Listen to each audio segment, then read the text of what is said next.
Haleluya. Diagungkan, dimuliakan Allah kita. Allah yang kita sembah melalui putranya yang tunggal Yesus Kristus.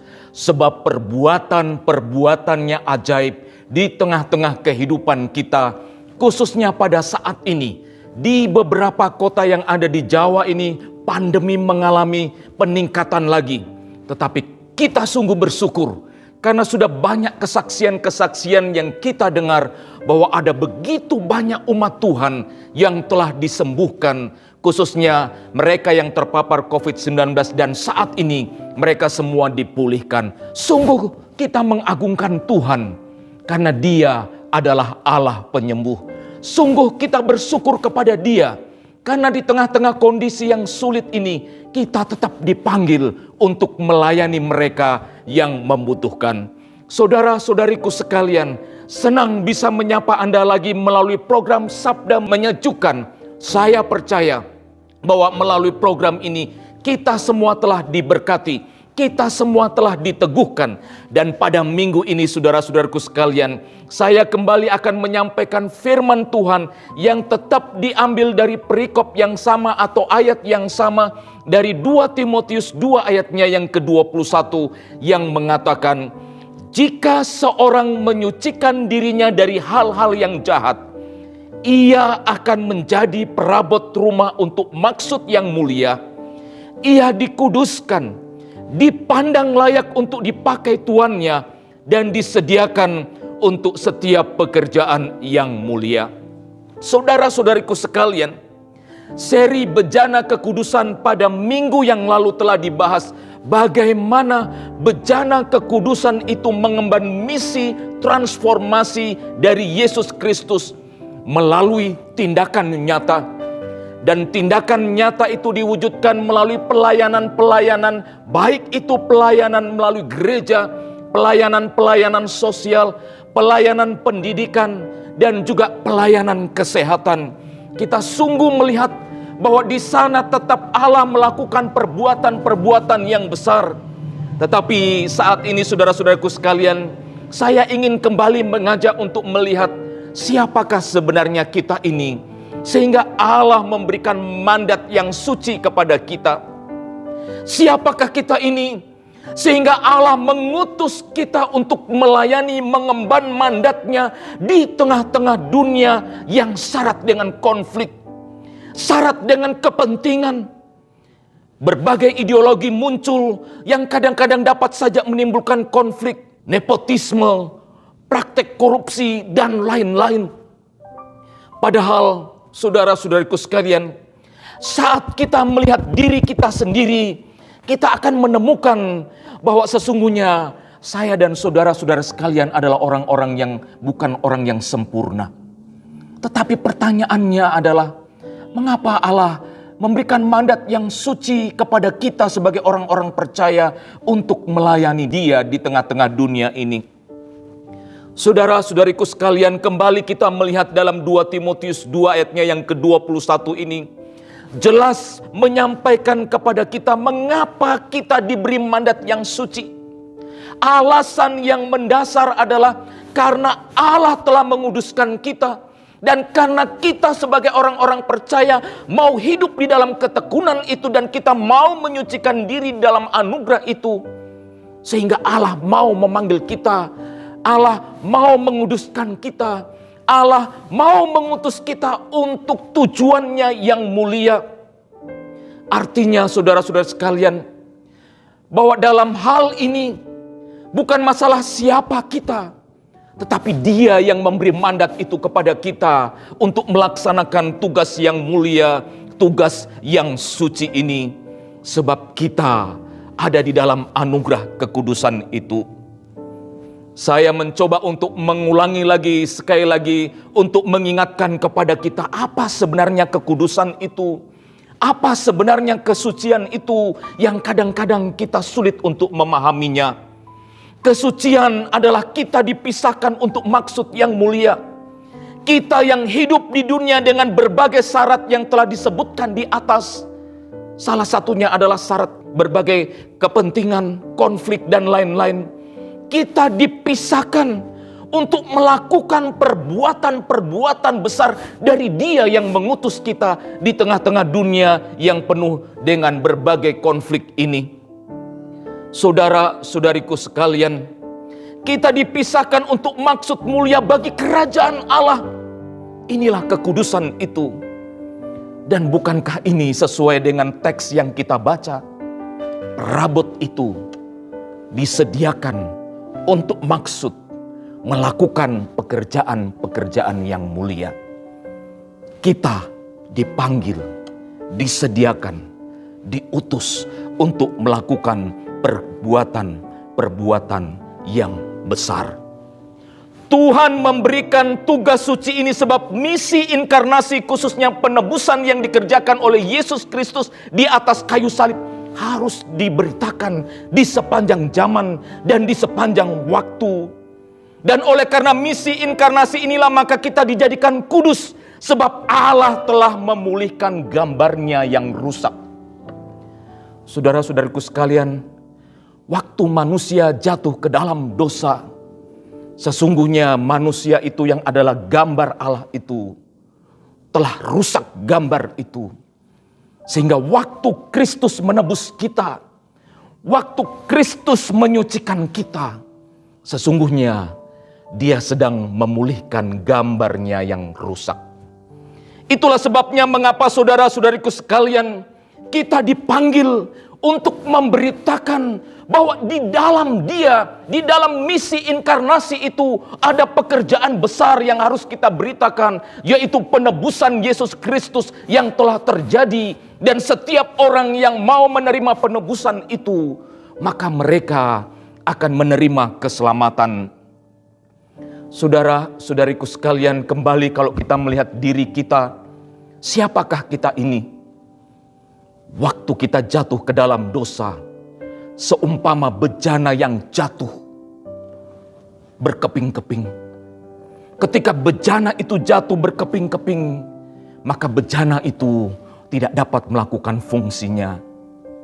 Tetapi Allah kita adalah Allah yang ajaib. Melalui putranya yang tunggal Yesus Kristus, Ia mau mengumpulkan lagi kepingan-kepingan yang telah berserakan dan membentuk kembali bejana tersebut. Sehingga bejana yang rusak tadi telah dipulihkan dan dapat melakukan tugas sebagaimana tujuan dari maksud dari bejana itu dibuat.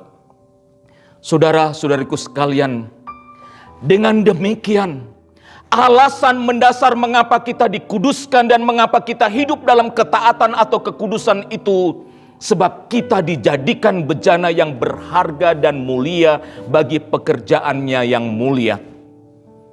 Bejana kekudusan itu adalah saya. Bejana kekudusan itu adalah saudara-saudariku sekalian. Bejana kekudusan itu adalah kita. Kita adalah bala Tuhan. Suatu bala yang ada karena misi inkarnasi Kristus. Bala yang hidup dan bergerak memberitakan misi inkarnasi, yaitu penebusan bagi keselamatan manusia. Di dalam mengemban misi itu, bala Tuhan menerima anugerah kesucian dan berkat-berkat kesucian itu sendiri. Suatu bala yang terus memberitakan keselamatan dan kesucian di dalam Allah Tritunggal. Bala yang dilimpahi oleh anugerah kekudusan. Apa yang diperlukan agar bejana kekudusan itu selalu ada untuk maksud yang mulia? Orang yang dapat menunjukkan suatu karya adalah orang yang memiliki ketekunan dan kesungguhan dalam mengerjakan karya tersebut. Tidak ada karya yang indah yang dihasilkan tanpa adanya suatu usaha yang sungguh-sungguh. Dalam hal ini, saudara-saudariku sekalian, bejana itu tetap kudus dan dapat melaksanakan fungsi untuk maksud yang mulia. Diperlukan sebuah ketekunan iman dan mengerjakan pekerjaan-pekerjaan besar dari Dia yang mengutus kita. Sekali lagi saudara-saudaraku sekalian, agar bejana itu tetap kudus dan dapat melaksanakan fungsi untuk maksud yang mulia, diperlukan ketekunan iman dan mengerjakan pekerjaan-pekerjaan yang besar dari Dia yang mengutus kita. Dan orang yang bertekun dalam iman akan memancarkan buah-buah ketekunan itu. Salah satunya adalah bagaimana ia memancarkan kemuliaan Allah. Saudara-saudariku sekalian, saya memberi contoh dalam Alkitab bagaimana seseorang yang tekun di dalam imannya, tekun dalam persekutuannya dengan Tuhan, yang pada akhirnya dalam hidupnya memancarkan kemuliaan atau memancarkan kekudusan Allah itu.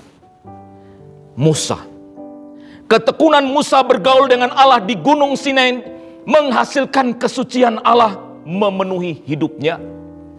Walaupun kita tahu saudara-saudara sekalian dalam konteks perjanjian lama, jika kemuliaan Allah itu mendekat pada diri kita, mendekat pada manusia, maka manusia itu akan mati.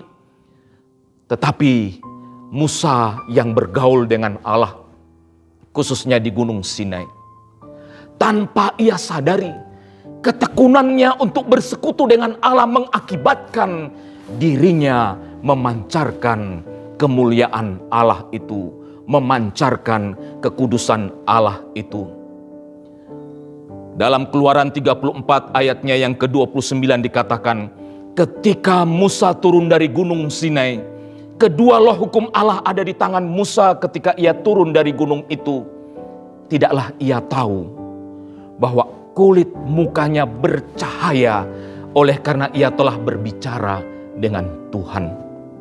Sekali lagi, Musa tidak tahu bahwa kulit mukanya bercahaya karena ia telah berbicara dengan Tuhan. Saudara-saudariku sekalian, bertekun dalam iman akan menghasilkan buah ketekunan. Seharusnya saat kita menghadap Allah dalam doa-doa pribadi, dalam persekutuan, maka kita merefleksikan akan kekudusan Allah itu. Orang yang berjumpa dengan kita karena hidup kita dekat dengan Tuhan, maka mereka akan merasakan bahwa kehadiran saya akan memberikan kesejukan. Kehadiran Anda, oleh karena Anda adalah orang-orang yang tekun dalam persekutuan dengan Allah, mereka akan merasakan kedamaian itu. Sebab mereka merasakan Allah ada bersama dengan Anda. Dan Allah hadir dalam perjumpaan-perjumpaan melalui tindak laku atau perilaku hidup Anda dalam berinteraksi dengan sesama. Saudara-saudariku sekalian, waktu kita bertekun di dalam Tuhan, maka Roh Kudus akan menguasai kita. Demikianlah yang terjadi dengan Musa. Ketika ia bersekutu dengan Allah, maka Roh Allah menguasainya. Dan adalah penting dalam hidup ini Roh itu menguasai kita agar pelayanan atau misi yang Tuhan percayakan kepada kita akan terus memampukan kita membawa jiwa-jiwa kepadanya. Inilah yang terjadi dalam kehidupan William Booth. Khususnya ketika tahun-tahun pelayanan awal, pelayanan bala keselamatan, William Booth mengadakan pertemuan-pertemuan. Dan dalam khotbah-khotbahnya saudara-saudariku sekalian, William Booth menantang setiap orang yang hadir untuk mengalami baptisan api Roh Kudus. Sekali lagi saudara-saudara sekalian, William Booth menantang setiap mereka yang hadir untuk mengalami baptisan api, khususnya api Roh Kudus. Itulah sebabnya saudara-saudaraku sekalian, dalam bendera kita ada tulisan darah dan api, darah Kristus dan api Roh Kudus. Inilah yang selalu mengingatkan kepada kita bahwa kita semua adalah orang-orang yang mengalami baptisan Roh Kudus itu. Dan sebelum ia mengakhiri khotbahnya dalam sebuah pertemuan, William Booth berkata, sebelum kita berlutut untuk menerima baptisan api Roh Kudus, saya mengajak Anda untuk melihat bahwa jiwamu berpadu dengan kehendak dan tujuan Roh Kudus yang Anda minta. Lihatlah, di mana pintu untuk menerima baptisan Roh Kudus itu diberikan. Dan ketika saudara-saudara sekalian, khotbah-khotbah mengenai baptisan api Roh Kudus disampaikan dalam pertemuan-pertemuan tersebut. Reporter lokal menyampaikan dan memberi gambaran apa yang terjadi pada saat itu. Dia mengatakan, orang-orang yang sebelumnya dikuasai oleh kuasa kegelapan, kini telah mengalami baptisan api itu, yaitu baptisan Roh Kudus. Saudara-saudariku sekalian, sebagaimana yang telah disampaikan sebelumnya bahwa Tuhan mempercayakan misi suci ini kepada kita sebagaimana kita adanya. Sekali lagi, Tuhan mempercayakan misi yang suci ini sebagaimana kita adanya. Dia tahu kelemahan kita, Dia tahu kelebihan kita. Dia tahu keterbatasan-keterbatasan yang ada dalam diri kita. Tetapi Ia mau memakai kita untuk mencapai tujuan-tujuannya melalui misinya yang suci. Itulah sebabnya saudara-saudara sekalian, mengapa dengan segala keterbatasan kita, kita harus tetap melaksanakan misi yang suci itu. Karena ada Roh Kudus yang selalu mengurapi kita. Ada api Roh Kudus yang selalu membakar hidup kita untuk terus melayani mereka yang membutuhkan. Dan karena kita mengalami baptisan api Roh Kudus itulah, maka perbuatan-perbuatan besar terjadi atas pelayanan kita yang adalah orang-orang yang tidak sempurna. Sekali lagi, oleh karena kuasa Roh Kudus yang menyertai kita, oleh karena kuasa Roh Kudus yang menguasai hidup kita, maka perbuatan-perbuatan besar itu terjadi atas pelayanan orang-orang yang terbatas, orang-orang yang tidak sempurna seperti saya dan seperti saudara-saudara sekalian. Sebab masalahnya bukan saya, bukan saudara, tetapi Roh Kudus. Dan kesediaan kita memberikan hidup kita untuk melayani Dia. Saudara-saudariku sekalian, mengakhiri khotbah ini, saya ingin memastikan seperti apa bejana hidup Anda. Apakah Anda saat ini ibarat bejana yang jatuh, berkeping-keping hancur dan membutuhkan pemulihan? Atau Anda sekarang adalah bejana yang selalu siap diisi. Dan ketika sudah terisi, maka Anda siap untuk menuang apa yang perlu dilakukan. Ibarat bejana yang diisi dengan air, dan ketika air itu ditumpahkan akan memberi kesegaran bagi mereka yang menerimanya. Maka demikianlah panggilan kita dalam melayani Tuhan. Kita adalah bala yang telah mengalami baptisan Roh Kudus. Dan oleh Roh-Nya kita diutus untuk melakukan perbuatan-perbuatan besar di dunia yang penuh ketidakpastian. Di mana tidak ada terang, kita membawa terang Kristus. Di mana tidak ada damai, kita membawa kabar baik, pembebasan di dalam Kristus. Kita membawa kabar baik bagi semua orang.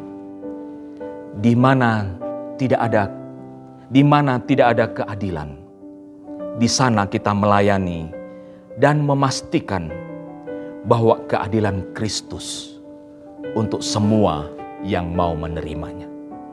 Selamat menjadi bejana kekudusan dalam Kristus. Mari kita berdoa.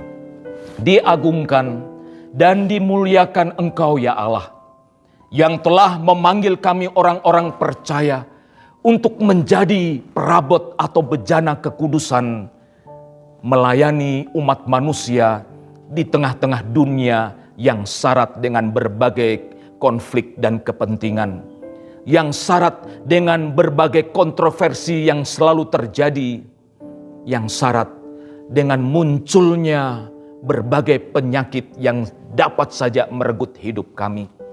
Tetapi syukur kepada Engkau, karena di tengah-tengah keterbatasan kami, Engkau mau memanggil kami, Engkau mau mengutus kami untuk terus melayani. Bapa, kuduskanlah kami, Sehingga kami yang tidak sempurna ini dapat melayani Engkau dengan lebih baik lagi. Sucikan kami, sehingga motivasi kami untuk melayani adalah motivasi untuk menyatakan nilai-nilai kerajaan Allah di tengah-tengah dunia ini. Hamba-Mu berdoa bagi saudara-saudariku yang mendengarkan firman Tuhan ini, jamalah hidup mereka. Mungkin ada di antara mereka yang saat ini sedang membutuhkan kuasa mujizat Tuhan. Nyatakan kuasa-Mu ya Bapa. Terima kasih karena di dalam Engkau ada kepastian. Dan kami tahu Tuhan, sepanjang hari-hari ini, hari-hari ke depan, Engkau tetap memegang tangan kami. Di dalam nama Yesus Kristus kami naikkan doa ini. Amin. Terpujilah Tuhan, sampai jumpa minggu depan. Tuhan memberkati. Amin.